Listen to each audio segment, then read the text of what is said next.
Bueno, continuamos conversando con Andrés Caleca, expresidente del Consejo Nacional Electoral. Te dije que íbamos a conversar un poco sobre la negociación, pero hay un fantasma que recorre el mundo de la política venezolana, que es el fantasma del fraude. Ayer vimos algunas informaciones de prensa en las cuales se comentaba sobre un presunto fraude en las elecciones del 20 de mayo, denunciado por el Pollo Carvajal. Y ahí me gustaría, tú que fuiste presidente del Consejo Nacional Electoral, si en Venezuela es posible, con ese sistema automatizado, hacer un fraude. Sí, sí es posible. Por eso es importantísimo que las elecciones que vengan a resolver los problemas del país, el presidente Maduro ha hablado de una convocatoria de elecciones legislativas anticipadas, la oposición, el presidente Guaidó han hablado de unas elecciones presidenciales, hoy oí a algunos diputados hablando incluso de unas elecciones generales. Bueno, cualquiera sea la propuesta electoral, el tema del Consejo Nacional Electoral y del sistema electoral venezolano tiene que ser revisado a plenitud. Mira, en primer lugar, la conformación del Consejo Nacional Electoral. Todo el mundo sabe en Venezuela que el Consejo Electoral está integrado de manera ilegal por 4 militantes, por lo menos, de un partido político, que es el PSUV. Claramente actuando como brazo político electoral de un partido, que es el partido de gobierno, por si fuera poco. Eso está en contra no solo de la ley electoral, sino en contra de la Constitución vigente de la República Venezolana. Tú lo sabes como constituyente, que eso se impuso en la Constitución venezolana. Hasta el año 99 el Consejo Nacional Electoral estuvo integrado por 5 personas independientes, entendiendo por independiente que no tuviesen militancia partidista en los últimos 7 años. Porque bueno, cada quien tiene sus posiciones políticas e ideológicas. Nadie es neutral y mucho menos en este país. Pero por lo menos que no sean militantes partidistas. Eso es lo que establece la ley. Bueno, eso se violó el 1 de enero del año 2000, apenas 3 días después que se puso en vigencia la nueva Constitución. Bueno, hay una frase de Séneca que dice, hay que ser y si no se es, que no se note. Así es. Y a partir de ese momento, el CNE fue cooptado por el partido de gobierno, por el gobierno en general, por el chavismo en general. Bueno, eso tiene que cesar. Pero no solo es ese Consejo Nacional Electoral integrado por militantes partidistas, porque de alguna u otra manera ese mismo Consejo Electoral hizo elecciones más o menos creíbles. Pero es que a partir de las elecciones de la Asamblea Nacional Constituyente se deslegitimaron completamente. Y se deslegitimaron porque todo el mundo sabe que allí no votaron más de 2 millones de personas. Y la señora Tibisay Lucena salió con un gran desparpajo a engañar al país, a decirle que habían votado más de 8 millones de personas por la Asamblea Nacional Constituyente. Eso no se lo creyeron ni los chavistas que fueron a votar. Al punto que la empresa Smartmatic, que ellos mismos trajeron y que pusieron al frente de la automatización, tuvo que denunciarlo y se fueron del país, del grado de descaro de ese fraude electoral manejado en la sala de totalización, en el papel que leyó la presidenta del Consejo Electoral. ¿Y eso se puede probar? Bueno, habrá que probarlo. Yo creo que con el tiempo se podrá probar. Vamos a ver cuál registro queda de esas transmisiones de las máquinas. Acuérdate que todo lo que está en la nube y en internet queda. Si te pones a buscarlo, lo encontrarás. Ahora bien, después vienen las elecciones del señor Maduro. Todavía no se ha dado el Consejo Electoral el boletín definitivo de esas elecciones. Los participantes en esas elecciones, a pesar de que participaban en las condiciones más adversas, con una mayoría de la oposición que no quería votar, bueno, con todo eso le hicieron trampa, con los puntos rojos, con el abuso en el uso de los recursos públicos, con el manejo de las mesas electorales que no cierran antes de transmitir. Es decir, todo eso hay que cambiarlo, pero esas son las cosas que hay que negociar.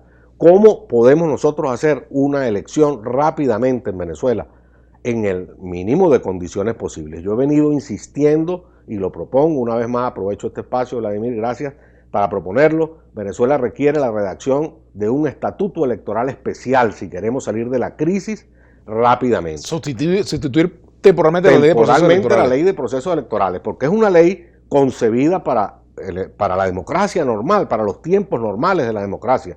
Si nosotros nos ponemos a seguir los lapsos, los tiempos, desde la elección de los miembros del Consejo Electoral, que es un proceso muy riguroso y muy complejo, hasta los lapsos de campañas electorales, de inscripción, de impugnaciones, haremos elecciones en 2 años. Venezuela no aguanta 2 años en esta situación.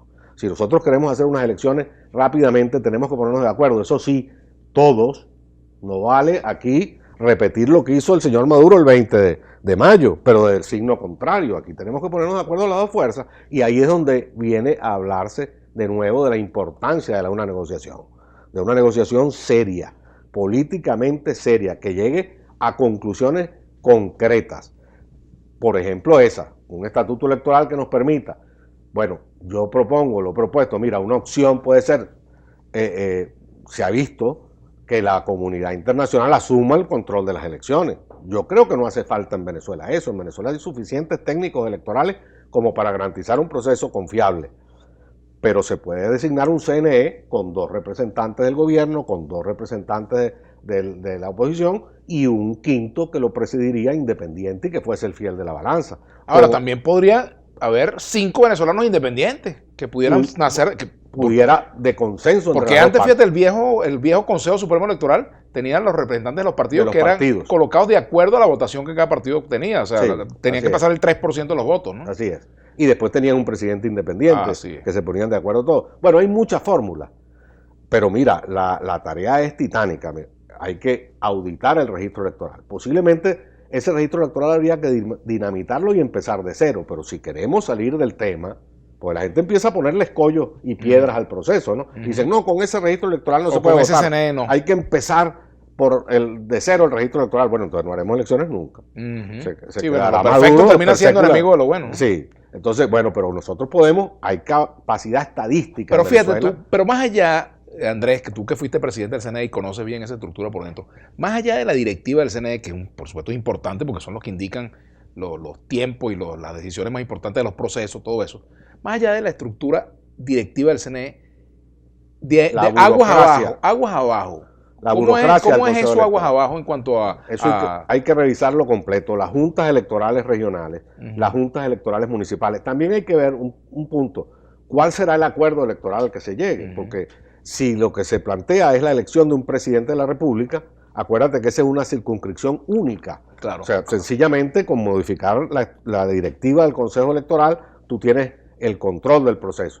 Pero si hubiese que elegir, por ejemplo, diputados que son regionales, que son uninominales, necesitas unas juntas electorales independientes, unas juntas electorales regionales. Si vas a elecciones municipales, las requieres en los municipios. Y la estructura del CNE. El CNE es una estructura burocrática que tiene 60 años de fundada de manera continua en Venezuela, pero que tiene 20 años siendo cooptada por el partido de gobierno. Allí jubilaron de manera arbitraria a la mayoría del personal histórico del CNE y hoy en día son puros militantes. Eso es la denuncia un poco que hace el señor Carvajal ayer, que bueno, eso está en manos de unos tipos totalmente del PSUV. Bueno, eso hay que meterle el ojo, no basta cambiar los 5 miembros, pero digamos que eso será tarea de los 5 miembros.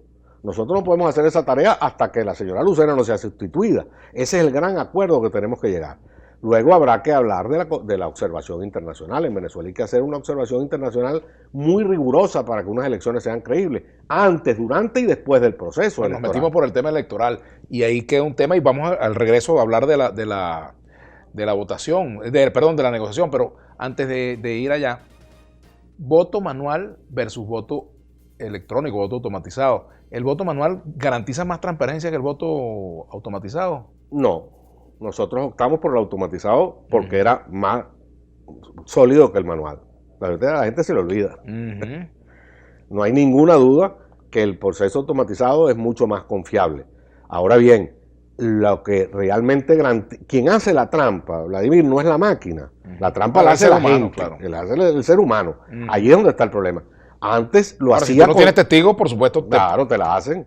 Como te la hacían en el voto manual, o es que se nos olvidó aquella apotegma de la trampa. Así es, acta mata-voto, por supuesto. Se nos olvidó todo. Bueno, lo que pasa es que este es un país de gente muy joven. Nosotros somos un poco de viejos, pero estamos en la obligación de recordarle a la gente o de enseñar a la gente. Te voy a decir como dicen en Oriente, serán algunos. Que fuimos a las elecciones automatizadas porque nos obstinamos de los fraudes de los votos manuales. Se nos olvidó eso. Así es. Bueno, tenemos que hacer una pausa. Al regreso continuamos conversando con Andrés Caleca. Bueno, también vamos a hablar un poquito de tu pasado político, de un bote de años atrás. Ya hablaremos de eso. Ya venimos.